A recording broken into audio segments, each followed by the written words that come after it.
Good morning everyone. I'm your social science teacher Sourav Ray. Today again we'll start the rest of the part of the second chapter from trade to territory. And today's topic is the Battle of Plassey. In previous class we have seen that how the Siraz-Dowlah are involved in a conflict with the British East India Company, and today we learn how this conflict led to a battle that is very important for the politics of India. First, look at the board that in 1756 AD, the grandfather of Siraz-Dowlah, Ali Bardi Khan, died, and Siraz-Dowlah became the nabob because the Ali Bardi Khan don't have any son, so he made his grandson Siraz-Dowlah the son of his younger daughter too, and he sat the throne of Bengal. Now, at that time, you have known that there are already some conflicts between the East India Company and Siraz-Dowlah. Then what happened? That Siraz-Dowlah accusing the British authority that not giving the duties, they also already continued their illegal trades and they giving shelter to the enemies of Nawab, and they make fortification over Kolkata without any permission. So all these things, and they also forcefully minting coins. So all these things create a very negative impact on the mind of Siraz-Dowlah. So, and all these things happen. So one day, when they wrote some disrespectful letters to Siraz-Dowlah and giving shelter one of the enemy of Siraj in their Kolkata factory, then Siraz-Dowlah led a 30,000 soldiers army towards Kasim Bazar. Kasim Bazar, it is situated just 10 km away from the capital Murshidabad, and it is in the near the bank of Bhagirathi River, and he attacked the Kasim Bazar factory. He disarmed all the British forces and also locked down the factory, and he confiscated all the goods. So these things had a great impact. After that, what happened? He also marched towards Kolkata, their main factory, and they also captured their Kolkata factory, and they appointed one person as a ruler of Kolkata, and all the and some Englishmen also died in this in the battle in Kolkata. So when this news reached to their southern headquarters, Madras, where Robert Clive was in charge, the army general, then Robert Clive with a huge fleet with lot of ships and another admiral, he reached in Kolkata and recaptured Kolkata from Nawab's men. And what happened? So when this incident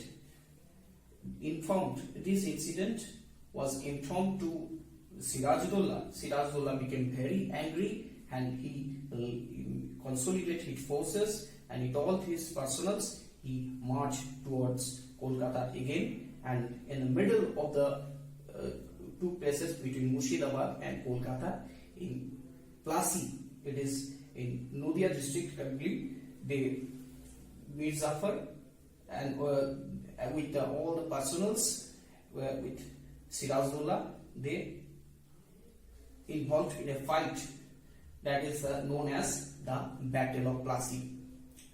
This battle was not so deadly because when Siraz-Dowlah and the forces of Robert Clive they fought each other, then his another official, Mir Jafar, he not joined the war with his forces.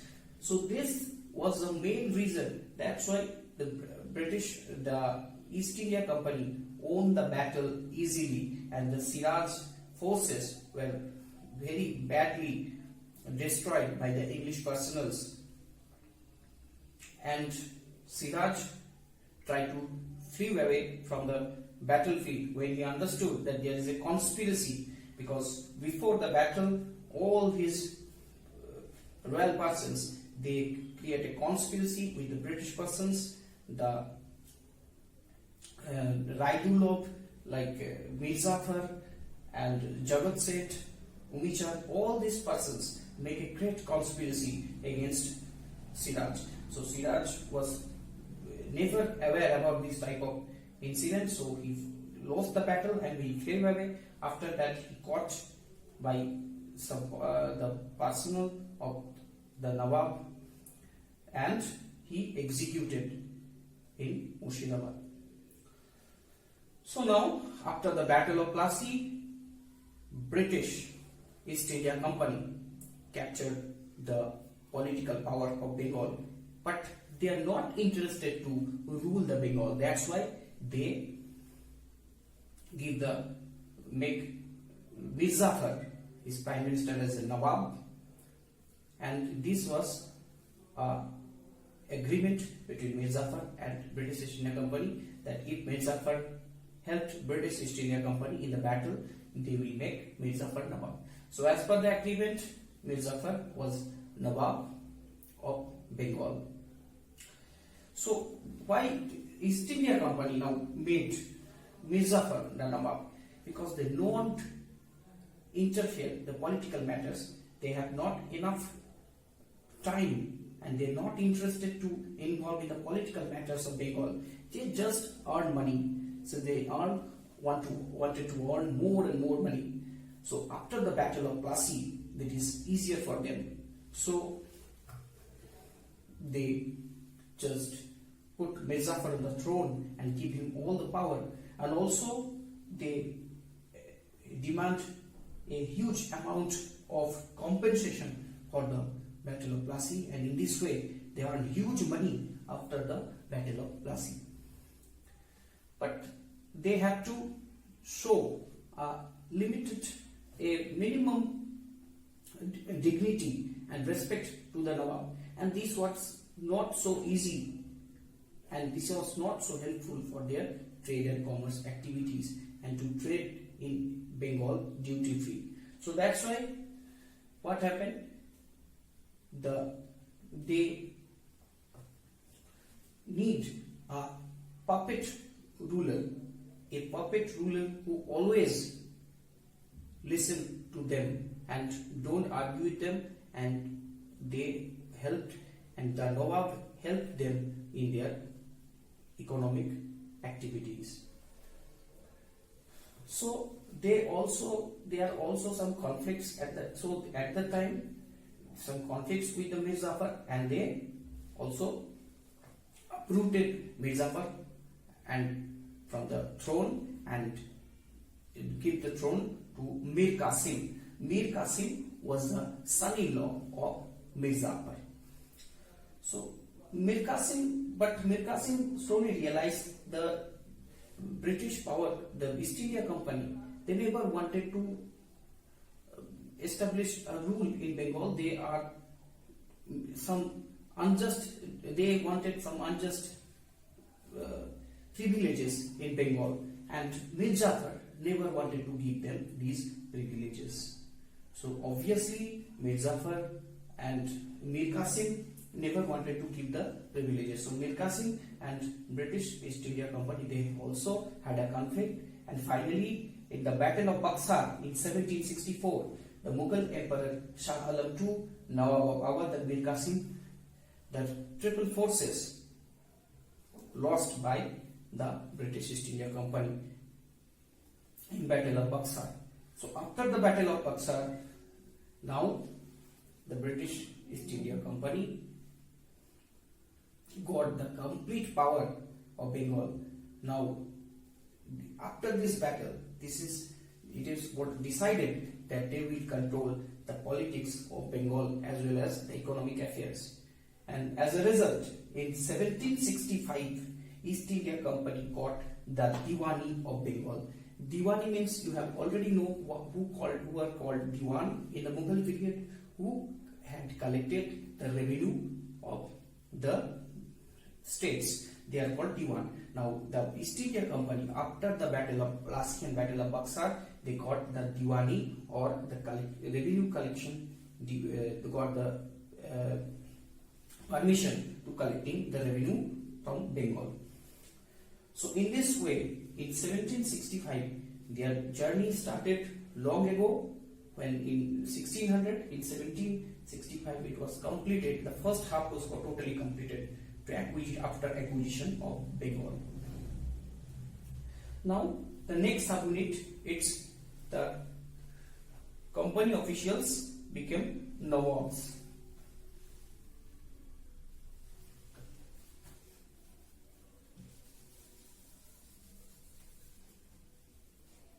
The company officials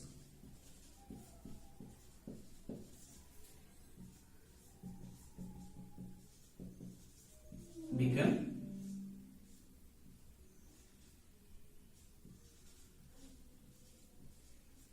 nabobs. Okay, it is not nabob, it is the anglicized version of nabob.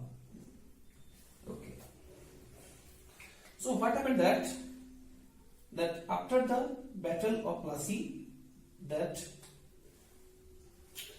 they started to acquire the political power, and in this course of time after the Battle of Plassey, actual nabobs were forced to give them land, and slowly after this the British officials, their illegal trades are increased. They are not giving the duties to the officials or Indian officials, and in this way slowly some of them earn huge money by some illegal way and by doing some corruption maybe, and